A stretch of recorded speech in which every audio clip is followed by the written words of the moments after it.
to Dev Talks. This is Aadi. The 1971 war, something that we are celebrating today, 50 years of a very, very decisive victory over the oppressive regime of Pakistan in the erstwhile East Pakistan, today Bangladesh. I have with me Col Ajay Singh, a soldier scholar who's going to take us through the story of this very interesting war, if I may put it that way. This was a time when India actually showcased its might, learned from history, and created a new nation out of nothing at all. Thank you, sir, for joining me today and taking us through this story. And let's see how we can actually present it for all our viewers. Thanks, Aadi. As always, it is a pleasure being with you. And I'm looking forward to your incisive questions, which always has me on my toes. So I'm good to go. Thank you, sir. So, the first question would be the significance of this entire war and, of course, the victory that came thereafter. And it was a swift war, as it was just about 13 or 14 days long. We are talking about the Eastern campaign, not the Western one. Western, of course, there are loads of debates, and we'll get into that. So tell us about the Eastern campaign, the significance and the victory. Okay. So when we talk about the 1971 Indo-Pak War, the significance, though much of the battles were in the East, in the West itself, in the overall scheme of things, it had a big role to play. So you can't really divorce the two. And if you talk about the significance of the war, one must realize that it was India's greatest military victory. In fact, somebody puts it was our greatest military victory over an outside force in almost 1,000 years. When we see, after 71, we created a new nation. We cut Pakistan down to size. And it was this war took place after a bruising defeat of 1962, after a bruising battle of 65. It was the first war in which I would say India initiated, and very, very rightly so. Now, we demonstrated a military will and a political will to prosecute an operation to further a political goals. And I would say that's the decisive victory which we attained in 1971. That was the first step on the road to becoming a regional power. That is what made that campaign so significant. That is true, sir. I'll agree on that. But, before we dwell upon the nitty-gritties of this entire campaign, I'd like you to tell us the backdrop of this entire thing. What really happened? Okay. Bangladesh did not want to be independent right at 1947, and that's something we all know. There was a story about the election and so on and so forth. Yes. And take us through this entire history, sir. Okay. If you ask me now, what was the factor that led to the creation of Bangladesh? I will go back to 15th August 1947. When Pakistan was created as a geographical entity with two wings, one in the east, one in the west, separated by 3,500 kilometers of Indian territory.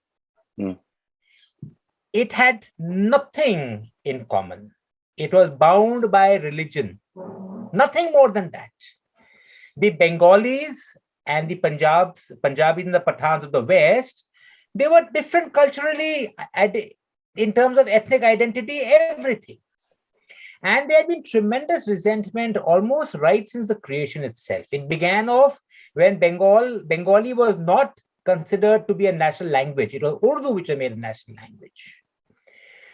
The West Pakistanis considered the Bengalis to be the inferior. This is called the short, dark, rice-eating people. Vis-a-vis their tall, handsome, fair Pathan and Punjabi brethren.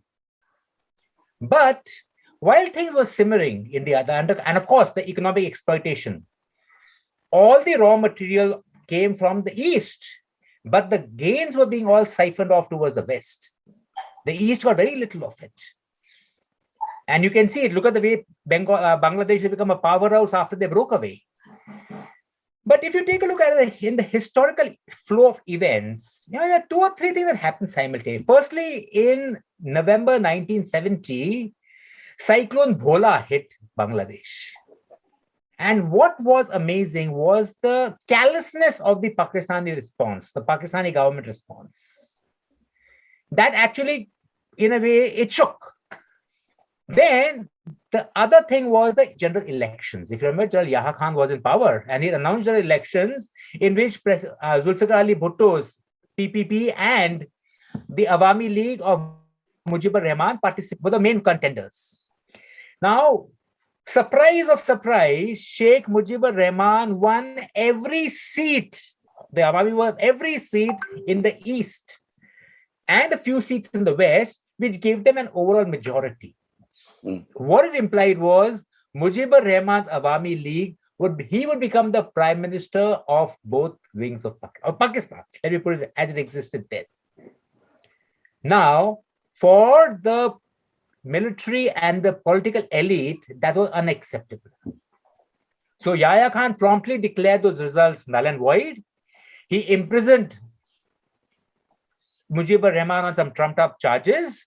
And when the protests broke out in Bangladesh and started getting out of hand, they launched a campaign to suppress the intelligentsia. They called it a very nice-sounding name, Operation Searchlight. That was actually a genocide. I mean, even today, people have not been able to identify what was the scale of casualties of that operation. People estimate it could be anything between 2 to 3 million, you know. But we do know it released a flood of refugees which came into India, the eastern states, 10 million of them. With India coming into the fray, remember, we too had an axe to grind. Pakistan had been, though the Eastern Front had not been active in the earlier wars, but they had been needling us in Kashmir and other places. And when the demand for freedom for Bangladesh took place, India lent a willing helping hand. And that set flow the chain of events which finally led to the creation of Bangladesh. Interesting that you bring out these things. I remember reading about it somewhere that the Punjabis used to call these Bengalis Bhuka Bengali, you know, yes. And as a matter of fact, the resentment towards the Banglas having these cyclones again and again and storms and which deaths and which when they had to give money to the east to recuperate was not very liked within the Punjabi elites of the western Pakistan. So that's an interesting factor that we need to actually understand, because it was probably that resentment, and there was a lot of discrimination, if I may add, that was done. There are accounts of them not being able to use bathrooms in universities, which the East Pakistanis had access to. They were told to go out in the field and do it. There were instances where their cafeterias were different. There were instances where the women were not allowed to study in the same classes or even talk to the the West Pakistanis at that time. So I guess this is a whole. It was a holistic approach that the Pakistanis took across against the Bengalis of Bangladesh. So Absolutely. one of the things that comes out is that everybody knew that there's something's going to happen. There's going to be a fight. Right. And we started preparing somewhere in March, April. That is an open thing. Even the Pakistanis started preparing for it. They got these brand new tanks and this and that and everything. They positioned some of their fighter squadrons in the east, which was not that heavy before this particular battle, because the 65 was more or less fought towards the west. What was the strategy followed by Pakistanis for the preparation of this coming battle? Right. Like you said, remember by March, by March, April, everybody knew war is coming. And the Pakistan had begun prepared. They had got an entire Eastern Command there, which they had beefed up. Now they knew for a fact that this battle would be fought in the East. And one way of containing the Indians was, for the Pakistan strategy was, we shall hold in the East. We will hold in East Pakistan long enough for our friends to arrive. The entire strategy hinged around it. Our whites from the West and the yellow from the North is how they put it. The Chinese and the US would come to their aid. So their concept was, in the East, you keep on hold back the Indians, maybe a week, 10 days, 15 days, and lead to a stalemate, and we will have attained our aims. They said the war in East Pakistan will be won in the West. So for them, the offensive action, whatever action they had to take, was to be towards the West. It was offensive in the West and holding in the East. That was the strategy they had.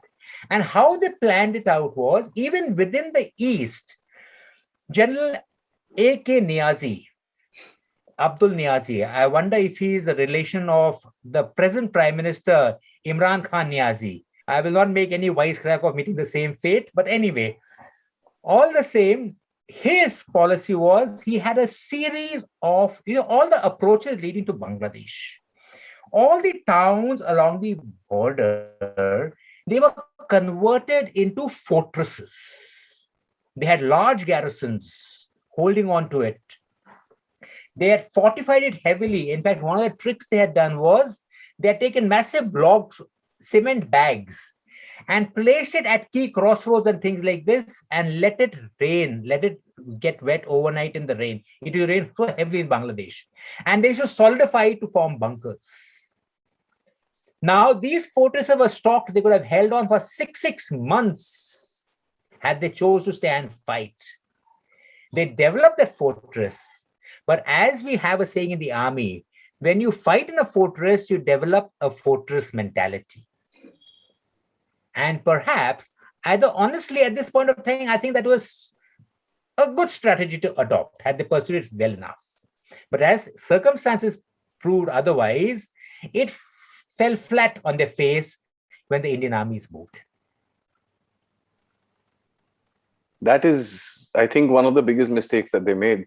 And I guess we learned from from the history of wars in the Second World War, especially, and they didn't. Static battles and static positions never work.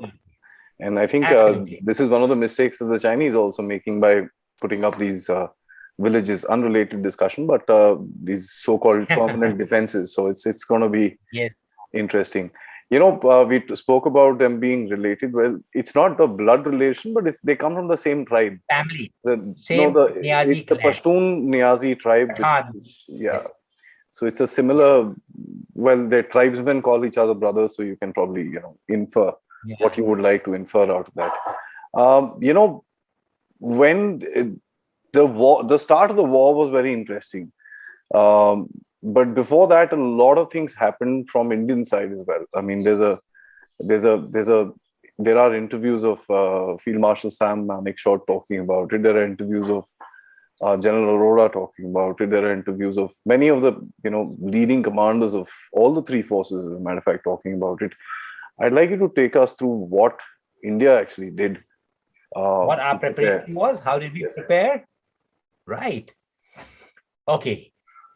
Now, there's one thing which I'm very fond of saying is the war in 1971 War of December was won on the 20th of March, 1971. Do you see, like I told you, by then the refugees had begun. And Mrs. Gandhi, we all knew we had to resolve the issue. Mrs. Gandhi and the cabinet was the view that we should go into war. And I remember there was a meeting of the member of General Manekshaw. He mentioned there was a meeting in Parliament in which the situation was discussed, and Mrs. Gandhi stood up and announced, General, or Sam, as she used to call him, I want you to go into East Pakistan. And General Manekshaw stood up and says, Madam, I assure you 100% defeat if we go in now. Now there was shocked silence. He also said that Jagjeevan Ram prodded him in the back and said, Sam, manjana, manjana. And one by one, the meeting was called off. He trooped out. And then she called him. She said, Sam, you don't have to say that to me in front of the whole parliament. And then, like a good soldier, he sat down and gave all the reasons why the Indian army, or rather the nation, should not go to war now. The troops are dispersed. The armored division was down to just 6 functional tanks at that point of time. Ammunition and war waste reserves had not been built up. International opinion was not with us. It is March. The rivers of Bangladesh should be flooded by the time they go in. And most importantly, the Chinese passes would be open, where they would be able to launch a threat. He said, she asked him, how much time do you have? When will you be ready? And he gave the date, 15th November. She gave that time, and the rest, as they say, is history. Because in that time, not only did we prepare, I'm not talking just the armed forces, we prepared, it was beautifully done. I mean, look at that level of coordination we achieved in those 6 months together. The Army, Navy, and the Air Force. Equipment came in. But it was coordination of all arms of the government. This is how a national war should be prosecuted. Mrs. Gandhi went around the world seeking opinions, trying to get world opinion with them. And if you remember, in those days in the US, it was the Nixon and the Kissinger administration who loathed India and Mrs. Gandhi in particular. So she did one of the finest policy moves. We shifted towards the Russians. And in June, we signed the Treaty of Friendship and Cooperation with them, which assured of their support and assured of also their veto power in the United Nations Security Council, should it be required. Russia proved to be a tremendous friend. Our diplomats went around all the capitals. That's why the reason that they explained the justification of our cause. And in every term, in military preparedness, build up. Oh, I forgot an important part. Also, the coordination with the Mukti Bahini, who was so active in Pakistan, in East Pakistan, in weakening the Pakistanis, providing valuable information to us. These things set the stage for what I would say was a brilliantly staged, managed campaign. Interesting. The war broke out, if my history tells me correctly, with certain air raids that happened on 7 or 8 of our airfields in the north. Pakistanis wanted to obviously push down the air power, which they knew that they could have got into serious trouble during their, armored assaults into Indian territory in the West. And so they decided to, try and put these airfields out of action. What happened after that, sir? You mean on the first day of the war, they call the 3rd of December? Yes, sir. Right? Okay. Now, 3rd of December, if you take a look at it, they say the war began. If again, the date for our offensive was 4th of December. I mean, now, of course, it's come on the open records. Nobody was aware of it in that time except for very few select people. But on the 3rd of December at 6:30 in the evening, the Pakistanis launched an airstrike across all the airfields in the western sector.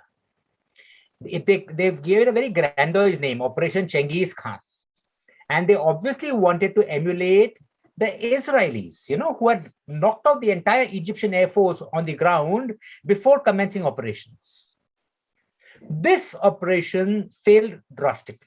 Not a single Indian aircraft was lost on the ground. And almost immediately, retaliation began. That was the trigger which started the war. But what I want to bring out is, if that Indian retaliation began immediately after that, both in the air, on land, and in water, look at the level of preparedness and coordination that would have taken place in the 6 months preceding. But one more thing I want to bring out is, though 3rd of December is the date which we say it began, but skirmishes and battles had been going on before that. On the 21st of November, there was that famous Battle of Garibpur involving tanks, infantry, and even aircraft, in which 3 sabres were shot down by Nats over Garibpur. Over a squadron of Pakistani Shafi tanks were destroyed by PT-76s. And one entire battalion, 14 Punjab, held on to Garibpur and fought back repeated brigade counterattacks. So these skirmish Mukti Bahini, our fighters were fighting, our soldiers were fighting with them in Lungi. I mean, it was a very classical reversal of roles, which frankly, as an Indian, I'm very proud of. As a soldier, I'm very proud of it. Since 47, the Pakistanis had been sending in raiders in their firhans and the Mazgul caps with Pakistani officers in firhans and caps into the valley. I'm really happy that we sent our officers and men in lungis and sandals along with the Mukti Bahini in East Pakistan. These actions paved the way towards war. I guess the Pakistanis also knew that something's going to happen. And yeah. And the preemptive strikes would have been very, very significant had they had been planned out properly. I mean, of course, the legend in the Indian Air Force is ek bhi bomb kisi bhi jagah pe nahi gira, sab aalu ke khet mein gire jaake. So that's the legend that the Indian Air Force talks about, sir. That's the Western sector that we were talking about. They had these small battles, and of course, in the East as well, the build-up had started somewhere around the 15th, 17th November, because the young officers of the 39th Course NDA were sent across right there after they were passed out in the middle of the month. And so the build-up was already there. And what happened, as and when the war was in its first day after that in the East? In the East. Okay, fine. I think that's a better way to do it. We'll first cover the Eastern sector and then we'll go on to the Western sector. Okay, now on the 4th of December is when the armed forces moved in. Immediately after the airstrike, the Indian Air Force retaliated with a strike on 11 airfields in Pakistan, including 2 hunters hitting as far off as Peshawar. If you go sometime to Secunderabad in the College of Air Warfare, there's a hunter there in front of the mess, which with bullet marks out there, which is a hunter which was used for that raid on Peshawar. Now, besides the Air Force, and they launched a whole series of attacks against ground targets, keeping the Pakistani Air Force down. The Indian Army moved in towards East Pakistan, right, on 4 prongs. We had 2 prongs, 2 Corps and 33 Corps coming in from the west. We had got 101 communication area coming in from the north. And from the east came the main thrust, which was 4 Corps under General Sagat Singh. Again, a brilliant, dynamic soldier, right? As the prongs began, and of course, how can I forget the role of the Navy? From the Bay of Bengal, the INS Vikrant and the rest, and the Indian Navy had bottled up East Pakistan. East Pakistan was isolated. Simultaneously, the Navy also launched a brilliant attack on Karachi port, Operation Trident. I mean, that is going to call for a complete segment altogether to see. But that was one of the brilliant operations of the war, in which the newly acquired missile boats were towed to close to Karachi harbor, along with they were then sent forward. They launched the missiles. They sunk or damaged 7 vessels in 2 attacks, on the 4th and one again on the 8th, before coming back. So all prongs were activated, and it was on the east that the Indians began closing in on 4 directions. In the west, we were largely in a containment role until that point of time. Interesting. I think the ground assault part, which is known as the Indian Blitzkrieg. Correct. The naval operations were very, very interesting because that's one of the few times that the Navy has fired a shot in anger in part of a war, and did really, really well. And the background story to this entire Operation Trident is also very interesting. A couple of raw agents who actually floated across into Pakistan in a small boat, did the reconnaissance, came back. A whole lot of things happened there. So I'd like you to open up and tell us a little more about the air and the naval operations during this war. Oh, right. Let me start. Like the air operation, if you really have more or less covered, because attack on 11th. Now, again, the manner it was done in the east, they had got 1 squadron of F-86 Sabre jets. in East Pakistan. On the first, in fact, before the war, on the 21st of November, they lost 3 aircraft. When war broke out and Indian Air Force began attacking the target, in the first 2 days of the war, they had damaged the airfield, the runway at Tezgao, from which they operated, in effect rendering the PF squadron in East Pakistan unable to fly. 3 other aircraft had been shot down. Pakistani aircraft had been shot down when they were trying to beat back the attacks. So, within 2 days of the war, the Pakistani Air Force in the East was virtually grounded. And that air superiority, I'm not talking, I mean, it is not a favorable air situation. It was air superiority which you attained. It was only Indian aircraft in the sky is what allowed the troops to move in so fast. In the West also, the attacks on the 11 airfields actually shook them quite a bit. And then they were kept on the back foot because the Air Force initially gave a lot of support to the ground forces which were there. But most of the time was spent in neutralizing the Pakistani Air Force and keeping them out of the battle area. A very, very sound strategy. Also, in that famous raid on Karachi, as we know, 7 aircraft, I mean, one of the things which is people are not aware of is Pakistan, as you know, 4th of December, the Navy celebrated that historic attack as the Navy Day. Pakistan's Navy Day is the 8th of September because they had launched a flotilla of 8 battleships which shelled Dwarka port, right, in the 1965 war. Now, one thing which I find very, very interesting is out of those 8 ships, 2 of them were PNS Khyber and PNS Shah Jahan. The minesweeper was PNS Munafiz. All 3 ships were sunk in the attack on the 4th and 8th of December. A small fact of history which somehow gives me a great deal of pleasure whenever I recount it. And of course, the knocking off of the oil refineries, the storage tanks in Karachi. There is a point of dispute because the Air Force says there was a hunter which on his return sweep knocked a bomb which set them on fire. Whatever it be, it was the Indian Armed Forces that virtually set Karachi on blaze in just the second day of the war itself. And sorry, one thing, how could I forget? It was the sinking of Ghazi. The sinking of Ghazi again on the 9th of 3rd, 4th December, when it had come all the way to Visakhapatnam to sink, to target INS Vikrant.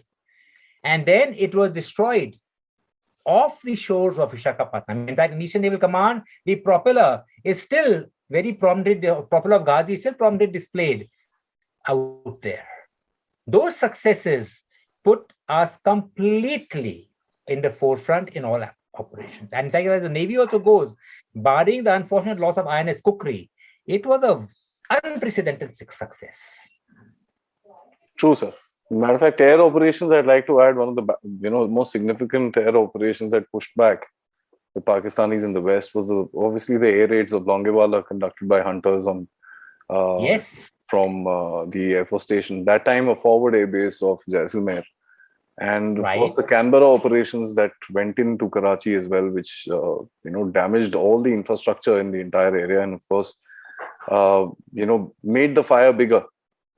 The Indian Navy that was actually blockading Karachi from there could see this fire from about 100 miles in the ocean. That was the kind of firepower that was used. Of course, I don't know if you would remember, Wing Commander A.K. Bishnoi, who did that very interesting raid on the governor's house. Yes, we will come to that as we reach. So we'll talk about that. That's one of that's a very interesting raid. Very interesting. One of the best, I think, targeted attacks that was done. Yes. So the capture of Dhaka and the Indian Army had certain, there was a bit of a, I won't call it a divide, but a differential opinion with regards how to reach Dhaka. Right. There were certain decisions taken. How did we actually do it? Okay. Now, remember I told you about how we moved in the 4 prongs into East Pakistan. As per the initial plan, the capture of Dhaka was not in the scheme of things. Of course, it would have been considered, different contingencies would have been worked out. But the overall aim was to go into East Pakistan, capture sufficient territory to be able to declare Bangladesh. Right? That was the initial plan. So it would be maybe going in a few kilometers inside, capture the initial line of fortress or something like this. But as we moved in, we realized those fortresses, Hilli, Silhet, you name it, each one of them was literally a fortress. Very few of them actually fell in the first few days of the war. That is when the Indian army changed tactics, and instead of banking our head against those fortresses, we bypassed them and started moving deeper towards the interior, towards Dhaka. Dhaka is a bowl surrounded by the Yamuna and the Meghna rivers, right? Now, when the troops in the forward fortresses realized that they were being bypassed, that, that like the fortress mentality comes about, they started panicking, upsticking and moving back. In many cases that happened. Dhaka had got no forces to defend it. Now just imagine, had their forces fallen back to Dhaka, it would have become another strongly defended fortress. So that is when we had launched a series of very brilliant heliborne and airborne operations. The most significant was at Silhet, where initially two companies of 4-5 GR blocked an entire brigade. It prevented it from breaking out and moving back towards Dhaka. The other was a para operation by 2 paras, in which the battalion was dropped at Tangel, just 70 kilometers north of Dhaka. And this battalion, the Pakistani defenders could see the helicopters landing, they could see the parachutes opening. And they started cheering, thinking that the US Army or the Chinese paratroopers have come to their rescue. It's only when they realized that the Indians, that they found out that's when their morale really broke. So these operations launched way behind is what cut off the Pakistanis from its high command. Now, in the east, remember that major thrust of Forco with General Sagat came in. The one obstacle along the route was the Meghna River. They say almost 2 miles wide. Right? A crossing across the Meghna was done using helicopters. In effect, giving what you call a bridgehead on the other side. At the same time, engineers began laying a bridge across the Meghna.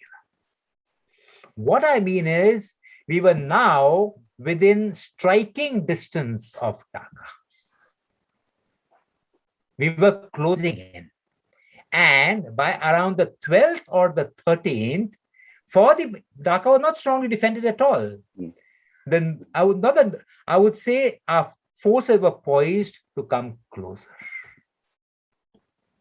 True, sir. So what happened now is General Niazi, who was there as the commander-in-chief, he was cut off from his forces. There was no hope of reinforcement. As he puts it in his own memoirs, each time he called the Pakistan, he only told, "Bas kake, tu tadke, tu reh ja wahan, madat aayegi tere paas." And no help was coming. They were isolated and literally down for the count. Kaka was put to rest, sir. Yes. So the historic surrender that took place also had a couple of stories behind it. One I mentioned was the fantastic air raid that made the entire civilian government resign.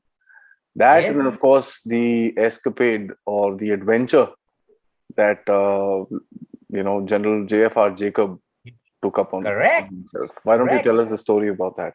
Now, that is a story, all right. Like, remember, that's why I took you up to the 13th of December when we are closing in.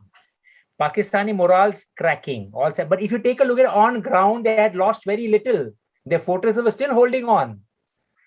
Right? And we couldn't add forces to capture Dhaka also would have taken the build-up would have taken a lot of time. Now, on the 14th of December, there was a meeting taking. Remember, there were already talks between General Arora and General Niazi, who were co-mates, in which he's offered him. He said, "You must, the talk for surrender was coming up." He said, "Abdullah, the game is up. I suggest you hand yourself over to me. I will look after you." In fact, even General Manik Shah had broadcast very dignified messages. He puts it down like that. "Brave soldiers of Pakistan, you have fought well, but there is no need to shed more unnecessary blood. Lay down your arms and we will look after you." You see, look at the this aspect of the psychological warfare campaign was also so brilliantly thought out. Right? Now, with Pak morale cracking so much, on the 14th of December, there was a conference being held in the governor's bungalow. The news of it was told to us by the Mukti Bahini. And two MiG-21s recently got, remember you said the Indian Air Force was not very comfortable, I won't say, I beg your pardon, had not been completely familiarized with supersonic aircraft as yet. But two MiG-21s, led by Wing Commander Vishnoi, who had no maps. They had to use tourist maps to guide them towards Dhaka. They reached Dhaka. They recognized the governor's bungalow by the dome, the large red dome, and they launched a rocket attack onto it. The rocket shattered the roof as the meeting was in progress. Governor Malik, he panicked. He resigned with his entire staff and took shelter in the US consulate out there. And now morale broke completely. General Niazi agreed to the surrender. And for that, we owe it to General Jacob, the man who negotiated the surrender. For him, General Niazi was still hopeful of a ceasefire. But General Jacob insisted it will be nothing short of an unconditional surrender. It was a surrender, not a ceasefire. And even when he vacillated, he said, "Okay, if you do not agree to our terms, we cannot guarantee you your safety or the safety of your men." And remember, the Mukti Bahini, the Bengalis were already out in arms to seek revenge against an army that committed so much atrocities upon them. He finally agreed to that unconditional surrender. And as they say, it would be a public surrender. That surrender took place at 4:31 on 16 December. Don't ask me why it is 4:31. It is one of the things I have not, it was the time was placed at 4:31, not 4:30 in the evening, in which General Niazi and his staff, he handed over his revolver to General Arora, the GOC-in-C of the Eastern Command, and 93,000 Pakistani soldiers and officers, airmen and naval personals lay down their arms. The largest haul of prisoners ever taken since World War II. That is what, sir. I think there was a small little, a funny conversation that somebody had put out on Twitter yesterday, and I'd like to share it here. They were talking about, the Pakistanis mentioned about giving a cup of tea to Abhinandans. This guy actually sat down and calculated for 662 days that the Pakistanis were here. How many cups of tea did the 93,000 soldiers have? The figure came out to be 5,72,46,628 cups of tea. So good tea, you mean? Right? The tea was damn good. Yeah, the tea was damn good. We signed the surrender document as signed by the commander of the Eastern Command, Lieutenant General A.A.K. Niazi. The tiger, what was he called? The Tiger of Bangladesh. Tiger Niazi. Tiger Niazi, as he was fond of calling himself. Yeah, so the Tiger of Bangladesh. And, interestingly, the Dawn newspaper, which is supposed to be a very reputed newspaper in Pakistan, published the factor that it's a matter of few days, jihad till the end. Yes. So that's something very interesting in the West. So the fighting spirit was still up in the West, and so did we. I mean, we didn't lose anything in the Western Right. sector as per se. Why didn't we continue the war, and why didn't we streamline our Okay. vulnerabilities within the Western border? Yeah. Okay, so I mean, for that, let's have a look at the Western how that unfolded. Like I said, though we are holding, there were some very, very significant battles in the West. Okay, like remember what I told you about Pakistan wanting to launch the offensive actions in the West? They did launch a series of actions in Cham, which was the only place where they had reasonable, some amount of success. Okay, in Fazilka, near Beriwara, right? Near Dera Baba Nanak, and of course, most importantly, at Longewal. Now, the Longewal operation, which was launched on the first night of 4th December itself, again, an operation by an infantry division with an armored brigade, which, as they said, we will have breakfast at Longewala, lunch at Ramgarh, and dinner at Jaisalmer. A very ambitious plan done without any air cover. And as the memo is brought out, without actual reconnaissance of what the soil conditions and all out here.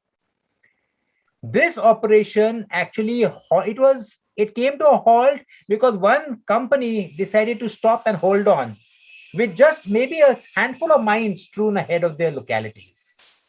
And next morning, when the hunters were allowed to take off from Jaisalmer, they decimated the armor across the dunes of Longewala. The destruction of the Pakistan armor along Longewala was by the Indian Air Force. With the army, they were a very gallant stand. We held them at bay long enough for the Air Force to have arrived.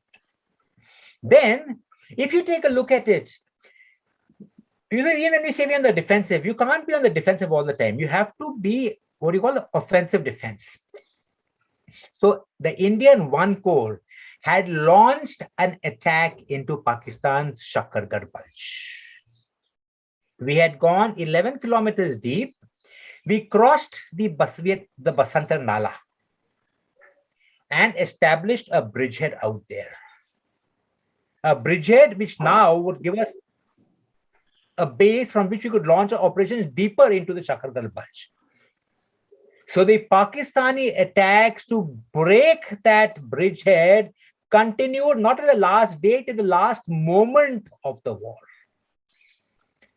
In fact, the last attack on the 17th December in the morning, 8:30 was when the ceasefire was declared, 17th December 1971. That last attack took place was at 7:30, in which an entire Pakistani battalion, including their CO, was killed. And that scale of the operation in that was such that in this operation, 2 Paramveer Chakras were won by Major Hoshiar Singh of 3 Grenadiers, and of course, Second Lieutenant Arun Khetrapal of 17 Pune Horse. We only won 1 Paramveer Chakra, Albert Eka, in the eastern sector. So I'm trying to bring out the bitterness of the battles was so intense, even in the west. Now, while this was going, and of course, we had seized, where one corps seized almost 1,100 square kilometer territory, plus the territory we had captured in Rajasthan. Now, the trains were ready to move 2 corps from the east and troops from the eastern to the western sector. And you ask me this very interesting question is, why did Mrs. Gandhi agree to a ceasefire at that point of time, when we could have prosecuted the war and finished Pakistan completely in the western sector as well? Now, that was, I think, a very well thought out political decision. Remember, the world was with us, but the US 7th Fleet was steaming towards the Bay of Bengal. It was being shadowed by the Soviets. The Soviets would also send their own fleet towards that area. But world pressure was building up for a ceasefire. Had we not agreed, we had achieved the immediate aim of creating Bangladesh. Had we prosecuted the war in the West, yes, 7 days more and the victories would have been manifold. The entire military might of Pakistan could have been destroyed. But world pressure would then have been against, the world opinion would have been against us. So it was a political decision announced by Mrs. Gandhi to accept the UN-sponsored ceasefire resolution. And with that, we agreed to a ceasefire at 8:30 in the morning on 17th December. On hindsight, yes, it was a sensible thing to do in the overall national and international scheme of things. It is also, yeah, I mean, this is something which is debated to this day. We had such a big hand, we could have regularized a lot of things. A lot of people say we lost a lot in the similar agreement that we won in the battlefield. We left our soldiers over there, and we released theirs and stuff like that. So there's a whole war is not without regrets and remorse. And I guess that is there in both the sides. Although we celebrate victory, they celebrate it as a dark day. But remorse and regret is there on both the sides. So I'm going to ask you this with regards to the feeling. What is the psyche impact that is taken across to both the nations and the third newborn, which came in the East as well, sir? Oh, yes, of course. Well, as for the psyche, I mean, that's a very, very pertinent question, Adi. It's really, because you're right. This war shaped the psyche of three nations. Okay, Bangladesh, a new nation, came into being, and look at how nicely it has prospered. It is a good neighbor and a good friend. It is becoming an economic powerhouse. It created a good standard of life for its citizens. I mean, the life of each citizen of Bangladesh has changed since its creation. Look at what happened to India and Pakistan. India, for the psyche, a lot of sacrifices were made, but it changed our psyche for the better because this was such a complete victory. It gave us confidence. And like I put it before, it put you on the road to regional power. The two events which I think marked India's becoming a regional power, first was the 71 war, the other was reforms and liberalization of 91. Two sides of the same coin, right? Now, also, this war was the first war which India initiated in all its years. So it gave us a newfound strategic confidence to carry the battle onto enemy turf to pursue your own national interest. It was not there before. It followed up with in other activities as well. So this confidence was something which reflected in a psyche all the way thereafter. What happened in Pakistan? The effect on their psyche, Adi, you must read Pakistani writers to understand that.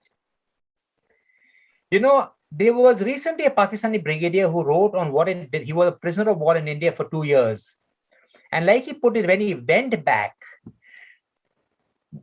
it is not 2 years. Some of them were reported and they were sent back as late as 1974, some of the POWs. But when they went back, he said there were 93,000 broken, defeated men. And the mood in the Pakistani army was, it varied between first saying 1971 did not happen at all, and the other extreme, no, 1971 happened, we are going to take revenge. Hum 71 ka badla zarur le lenge. And the army basically, and remember, it was a national disgrace because it was such a complete defeat. No matter how hard they tried to hide it, they could not. And the people who came back, the prisoners of war, were treated with suspicion. He said very few of them rose in the army. He said there were so many people of suicides and people who went into depression after that when they joined, because their own society and their own comrades did not accept them. Pakistan as a nation, it lost that gung-ho, bravado, and which it had before this. And now, very interesting aspect has come about. In the same writer, which he was very saying, he said, because this defeat had made such an impact on our psyche, and people started doubting us so much, it paved the ground for subsequently Zia-ul-Haq to introduce Islamization into the country and in the armed forces first. Because that gave them the pillar which they could rest on to get their self-esteem back. And in a way, that also paved the way towards radical Islamization of Pakistan. So even today, you take a look, I mean, like you were talking about Twitter, you see Twitter, either they are silent on what had happened in 71, or it is a mood of downright revenge we have to take it.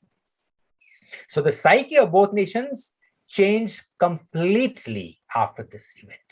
The psyche of the subcontinent, the geography, of course, changed. But this was path-breaking in every sense of the word, of the term.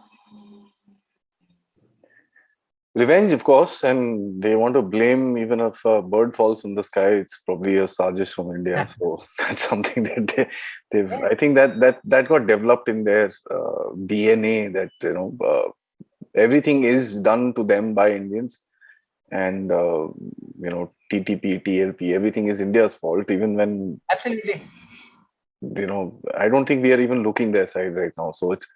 I think it's gone into their heads. Yeah, now when you talked about, you say everything India's fault. When you also spoke of the psyche, there was one more very, very interesting aside that comes to my mind. There was this book I read about by an officer, Pakistani officer, 3 presidents and an aide. He was the aide to 3 presidents. When he talks about the mechanisms that took place in 71, in which he quite blatantly blames Bhutto for helping bring about the downfall of the Pakistani army. By, amongst other things, he says, by ensuring that the UN ceasefire resolutions were not prosecuted, he did not push the case strongly enough, because they want a complete defeat of the Pakistani army so that the civilian government, remember, it was the Yahya Khan had announced military rule at that point of time, just before the war. So that the military rule could, I beg your pardon, civil rule could come about once again out there. So the blame game and the game of power and mechanisms and power politics within Pakistan society was continuing then and continued even after that. Remember, Bhutto was hanged by Ziaul Haq. It came over later on. As a matter of fact, I'll just take this a little forward. Bhutto had once said, and to his confidants, who later on came out and revealed this, that he wanted the war to happen, because if they won the war, Bhutto would have been right up there, because Ayub Khan and all these guys. I mean, he had brought up Bhutto very, very like a son. And if they would have lost the war, he could have pushed out Ayub Khan and taken power. So either ways, he's won. And post which, I mean, the whole revenge thing, I think 1973, he did a press conference where he talks about the fact that hum ek Bangladesh inke border pe bhi banayenge, and that's where the Khalistani movement actually started. So what we are seeing in front of us today is reminiscent, and actually has brought about the nasty defeat that they faced from 1971 and the psyche change that they've gone through after that particular thing. And that's something very significant. So a lot of I read again some people talking about, why do we live in our history so much? Well, if you don't live in your history, you're bound to repeat it. So repeat it. Yes. But I know. But I'll tell you one thing. Now, their interference in Kashmir began in October 47 itself. In 65, or also they interfered Kashmir before we had done 71. They would have continued it, irrespective. It's only, and after 71, we had got peace till 1999, the Kargil War. Their next military defeat. And we must accept our own faults. Like, they are very fond of blaming everyone in India. We have the same flaw, I will say. 87, the Punjab Khalistan movement 84 was largely a result of mistaken policies taken by the government and political measures. 1987, when the Kashmir Valley really erupted, was the result of the rigged elections in the valley. That was the trigger point. So we have made our mistakes too. True. We have to also own up to them. We have to accept them. And the only thing is, had we not created Bangladesh, we would have had a stronger Pakistan. Believe me, the level of harassment and trouble and everything caused would have been not 2 times worse, would have been 10 times worse. a stronger, economically powerful, hostile neighbor would have never allowed India to rise the way we have risen now. Absolutely, I agree with you, sir. So there have been mistakes, and they've probably done what they should have done. As a matter of fact, we would do the same thing.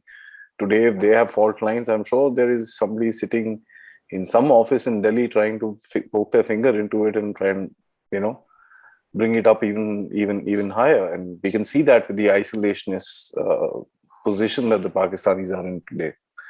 So finally, just to round up this interview, our objectives were probably more focused towards the East. We helped declare the nation. I'd not like to say that we did it on our own. We helped declare the nation, which has also been celebrated in a very, very nice way every year, as a matter of fact. Did we achieve what we set out to do in, I would say, both the theaters of conflict? Okay, very good. Very, very, very perceptive question, Adi. Militarily, yes. Politically, to a great extent. Let me put it this way. The aim of the campaign was the creation of Bangladesh, which we achieved in just 13 days. Right? It was, in the West, we had contained Pakistan tremendous. It was a defeat of Pakistan. Now, if you're trying to say what are the other aims, would be, prosecute the war to destroy the army completely. No. Those would not have been permitted by the war environment. But one thing which I felt, we achieved an aim, but the larger aim which could have been attained, we did not follow strongly enough. For example, we had got the bargaining card of 93,000 prisoners. But we could have used that card to resolve the Kashmir issue completely in our favor, once and for all. The similar agreement of June 1972, unfortunately, gave them a watered down version of the resolution of Kashmir. We agreed to make it bilateral, yes. But had we used that card to resolve in our favor, then I think even that irritant which Pakistan is posing today might have been resolved. I mean, as a historian, the what if scenarios always come to mind. But yes, had the Kashmir issue been resolved, satisfactory to both parties, there had been a solution found to it and remember we held that ace, 93,000 prisoners. Our bargaining position was much more stronger. True. That could have been utilized to attain what I call the larger aims, both politically, militarily, and otherwise. Strategic aims, absolutely, yes, sir. Yes. I mean, we won't have had China sitting on our necks if we had taken up that particular matter and, got up to the regions close to Gilgit-Baltistan and that entire region. We would have been in a much better position. True. And actually, I'm sorry, I'm just going to take one more point, sir. Please. We've always had this problem of being the good boy of the world and not kind of take stances for the betterment of our national interest. And that's something which is, gave us very, very detrimental results in our time, which we are seeing today. I don't think we would have realized the impact of the 1971 war then, but we are seeing the impact today in 2020 and 2021, wherein we have a chance of these two hostile neighbors matching up. We had the 84 operation because the Kashmir line was not, streamlined properly. I mentioned the Siachen operation, yes. which is the longest continuing operation of the Indian Army. We've had Kargil, which resulted out of something like that again, because we've let them be in that particular area. So yes, I absolutely agree with you. We had not one, but I think we had a trail of aces, and we just gave them up. It's something that we must learn out of. I don't think we can regret or go back and curse or anything. I think we must learn out of it, that when we are in a position of strength, we must negotiate to our advantage.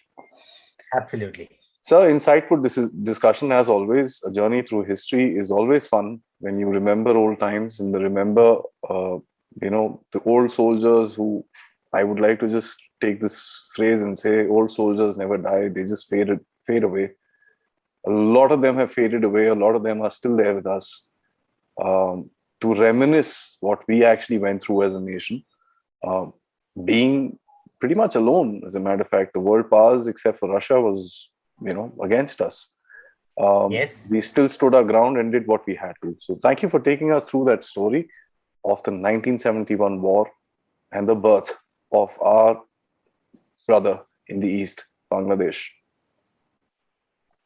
Thank you, Aadi. Such a pleasure being with you on your show. I've truly enjoyed the discussion, and I really hope our viewers would enjoy it as well.